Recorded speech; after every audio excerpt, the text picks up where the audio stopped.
السلام عليكم ورحمة الله تعالى وبركاته. مطبخكم ديليسيوس كوزين لوليدا كيرحب بكم من جديد، وكيتقاسم معكم اليوم واحد الحليوه اللي هي فعلا رائعه ولذيذه. هذه من الحلويات التقليديه اللي هي قديمه ماشي جديده، من حلويات زمان. حلوه ديال المايزينا كتجي فعلا رائعه ولذيذه وهشيشه ومقرمشه. فكنقترح عليكم اليوم المقادير اللي كنستعمل انا واللي الصراحه كتعجبني بهم. مثل هاد الحلوه هادي كتجي لذيذه بزاف. فببيضه واحده كنخرج واحد الكميه اللي هي وفيره من هاد الحلوه هادي. تقريبا خرجت لي 70 حبه، بيضه واحده 70 حبه. كنتمنى انكم تجربوها وتنال الاعجاب ديالكم. فكنقول لكم بحال ديما اذا عجبتكم الحلقه ديال اليوم ما تنساوش انكم تشاركوها عبر مواقع التواصل الاجتماعي ديالكم حتى تعم الفائده. كذلك اللي كيشوف القناه ديالي لاول مره عبر هذه الحلقه هذه ما ينساش انه يشترك معنا ويفعل الجرس باش يتوصل بكل ما هو جديد على قناتي، وكذلك توصلوا بالحلقات ديال اللي غادي ننزل ان شاء الله ديال الحلويات ديال العيد. كنتمنى انها تنال الاعجاب ديالكم وفرجه ممتعه. فبالنسبه للمقادير غادي نحتاجوا 125 غرام ديال الزبده بدرجه الحراره ديال المطبخ، واحد البيضه، 4 كيلو ديال النشا، كاس صغير مع مرشي ديال الزيت، واللي بغى يعبر بالكاس ديال العنبه هو نص كاس ديال العنبه، وكاس صغير مع مرشي ديال السكر كلاصي، كذلك نصف كاس ديال السكر كلاصي.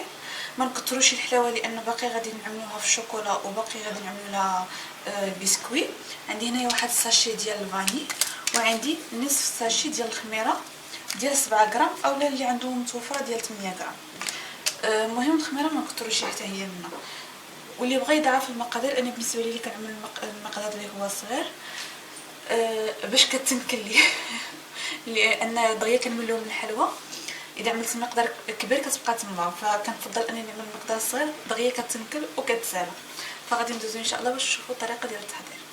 ضعت هنايا الزبده وعملت عليها سكر كلاصي حتى غربلته لان فيه ديك الكويرات باش كنسهلوا علينا العمليه. فغادي نخلط هاد الزبده مع السكر كلاصي حتى يتجانسوا. غادي نضيف لهم الزيت.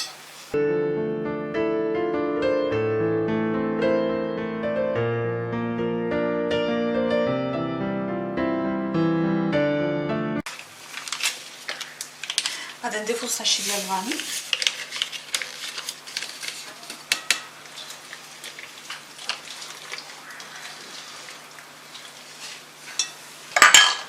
وغادي نضيفو هاد البيضه اللي عندنا.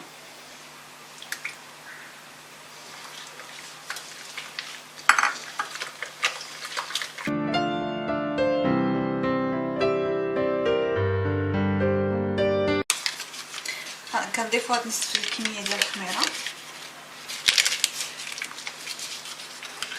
ودابا كنبداو نضيفو النشا حسب الخليط. واخا عندي هنا 4 كيلو يقدر يدخل لي هاد 4 كيلو هذا كامل، كما يقدر يدخل لي قل منه. نقدر نزيد نقدر ننقص ونخلطو.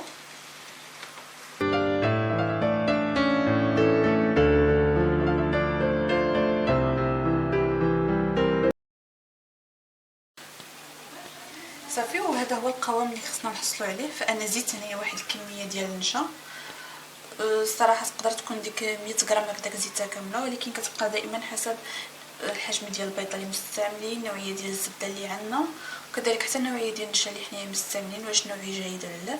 فهذا هو الشكل ديال القوام ديال العجينه اللي خصو يكون، يعني تكون خفيفه وما تكونش كتلصق لنا في اليدين ديالنا وما تكونش قاصحه، معتدله بين وبين. فانا غادي نجمع من هنايا ونتلاقاو ان شاء الله باش نشوفوا الطريقه ديال التشكيل ديالها. الحلو ديالنا على هذا الشكل، هذا شكل دائري. من الافضل اننا ما نعملوهمش كبارين، نعملوهم غير بواحد القياس، هذا قياس صغير، يعني غير واحد نصف مشمشه، غير بهذا القياس هذا. صافي ونصفوهم في واحد لاطه، نحاولوا ما نلصقهمش بحد الجا فيهم الخميره عندك يكبروا لنا بزاف ولا شي حاجه، وندخلوهم الفران. فالحلو ما خصهاش يتحمر بزاف، طيب من تحت ومن الفوقي، يعني غير تدير الطياب ديالها صافي ونطفيو عليهم الفرن. والفرن كيبقى على حسب كل سيده شنو عندها، واش الفرن ديال الغاز اولا الفرن ديال الضو. فغادي ندخلو ونطلقوا ان شاء الله باش تشوفوا الطريقه ديال التزيين ديالو.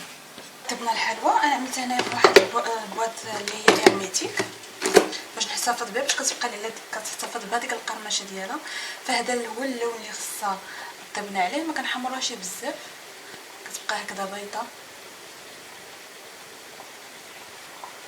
ومحمره شويه من القاع. صافي هنايا غادي نحتاجو شوكولاط كحل اللي انا ديجا ذوبته وخلطته مع قطيره ديال الزيت، وعندي هنايا بسكوي اللي طحنته.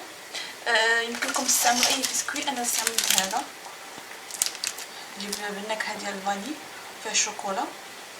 هاد الكوفريت وانتم ممكن تستعملوا اي حاجه بغيتو. فاول حاجه انا عملت هنايا واحد البلاستيكه وعملت عليها واحد الشبكه. غادي نحاول انني هاد الحليوه هذه كامله ندوزها في هاد الشوكولا ونخليها تقطر هنايا واحد شويه. هذه كنعملها في هاد الكوفريت هذا باش ما كترفدليش بزاف او ميم طون باش دغيا كتيبس. فنبداو على بركه الله وحاولوا عليها بشويه لانها دغيا كتفتت.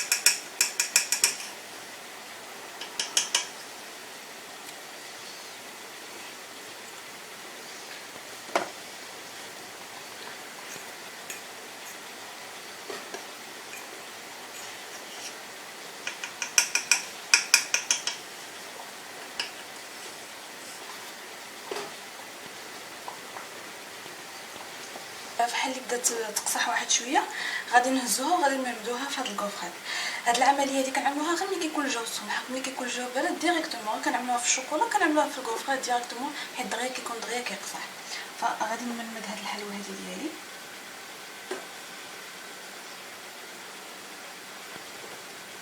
بهاد الشكل صافي. وهكذا ما كتكون صافي كيلصق عليها هذاك الكوفريت، كيلصق عليها داك الكوفريت وما كتبقاش تلصق.